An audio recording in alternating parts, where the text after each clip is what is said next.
My name is Pam Chrysosimo, and this summer I've been working at a lab at UCSD. Basically, my job has been to isolate plasma for DNA injections for mice, that is. I'm a double major at Stanford, or at least I hope to be. At this point, I'm going undeclared, and so I'm majoring in bio, and eventually I want to go to med school. So volunteering at a laboratory seemed like a pretty good idea, and I've actually learned a phenomenal amount. I came into the lab at ground zero, knowing nothing about molecular bio, and now I've learned a lot this summer. And so my job is to make DNA, basically, and in order to make DNA, I need to go through two major steps. And the first step is growing up the bugs or bacteria, and second step is going through a process which breaks down the bugs, breaks down the bacteria, the cell walls, and removes the proteins and stuff. And then isolate the DNA from that. So what I'm going to describe is how to start a culture of DNA, start a small culture of DNA, and that's called inoculation. So the first thing I need to do is I need to figure out what number the plasmid is. For example, today my boss told me that I'd have to make a culture of NCMVB1 tomorrow. So in order to do that, I need to grow the bugs up overnight. And so I go into her catalog of DNA. Number for BNC is number 32. So I need to remember that number, because when I go into the freezer, there's a lot of DNA into little tubes and with certain numbers, and then so rather than wasting my time looking on the tables of all the tubes, there's numbers on the top, so I just remember the number 32.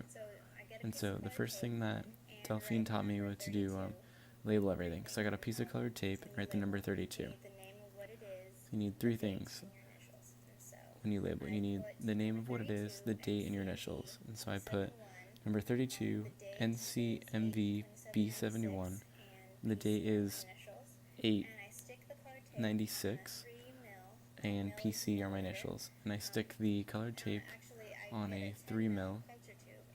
And actually, I get a 10 milliliter culture tube, and I allocate milliliters LB into it. LB is Liria broth, and Liria broth is the media for which the media in which the bacteria grow. The bugs grow, and so I allocate 3 milliliters of LB into the culture tube. In order to allocate that amount, we need to be precise. So we have a tool called the pipette aid, and it's kind of a suction thing. Chemistry use bulbs, but this is more of a mechanic thing. We stick the pipette into the pipette aid and suction up 3 mils of LB, and we put 3 mils of LB into the culture tube. And after that, I need this plasmid.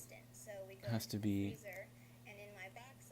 resistant. So we go into the freezer, and in my box I have a little tube of A100 and A100 stands for ampicillin, 100 milligrams per milliliter. And so since this is frozen, I need to take the ampicillin out of the freezer and put it on the heat block in order to thaw it, because you can't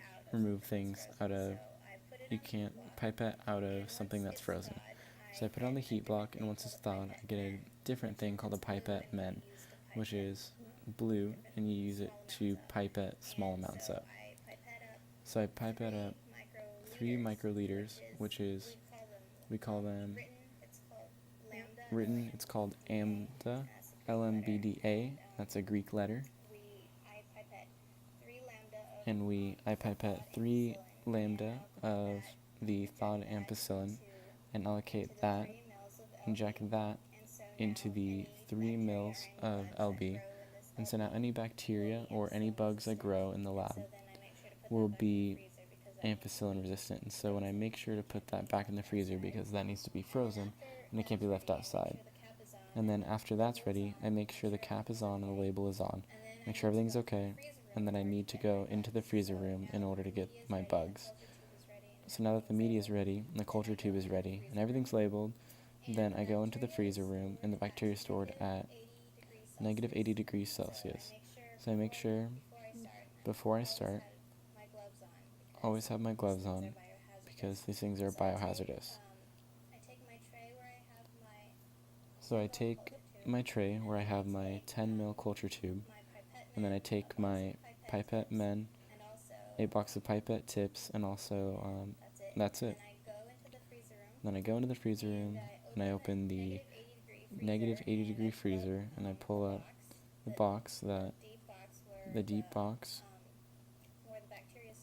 where the bacteria is stored. So then I pull out the box and I look for number 32. So then I take out my little tube which has 32 on it, and I put the rest of the box, I close the box, I put it back in the freezer because you don't want all the other things to be thawing out at once.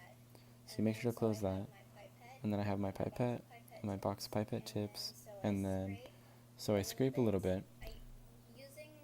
Using my pipette tip, I scrape a little bit of the NCMV B71 with the end of my tip and put a little chunk of that into the 3 mils of LB plus amp. So then I put that in there, and then I pipette up and pipette down in order to remove anything that might have gotten stuck in the pipette. And then if the glycerol stock is too frozen and you can't isolate a chunk that you remove, then you take out some of the LB, you pipette up and squirt some of that room temperature LB into the frozen glycerol stock in order to soften it so you have kind of like a slushy mush. And then you can remove some of the bacteria that's frozen there because it's softened, and then you can remove a chunk from there. So after you've done that, you scrape a little bit and then put it into the LB amp, and then you twist the cover back on, you put it back in the negative 80 degree freezer, so only that you maybe chilled a little bit, gotten maybe a little bit warmer. So then you put it back, make sure nothing else is thawed, and then so you have that into solution because it defrosts pretty quickly. So you have your bugs in solution, then you make sure to dispose of your pipette tips and biohazardous waste because it's biohazardous and you don't want anything else to be growing out of there. And then you take the 3 mil culture tube, it's labeled, and you put it into the shaker room. And the shaker room is where my bugs will grow overnight. But when I'm doing a small culture, first of all, you need to turn down the shaker so that it's not turning so fast. And then you turn it down, and then you wait till it comes to a complete stop. And after that, you put the 10 mil culture tube on the shaker, then you turn it up and close the door. It's kept at 37 degrees so that you make sure that the shaker comes on again, because a lot of people have different stuff growing on there. And after that, after it's done, then you let it incubate for about 6 or 7 hours, or however long enough you've been working there. And so you need a big culture, right before you leave. You take a small culture, and then you take the small culture and separate that.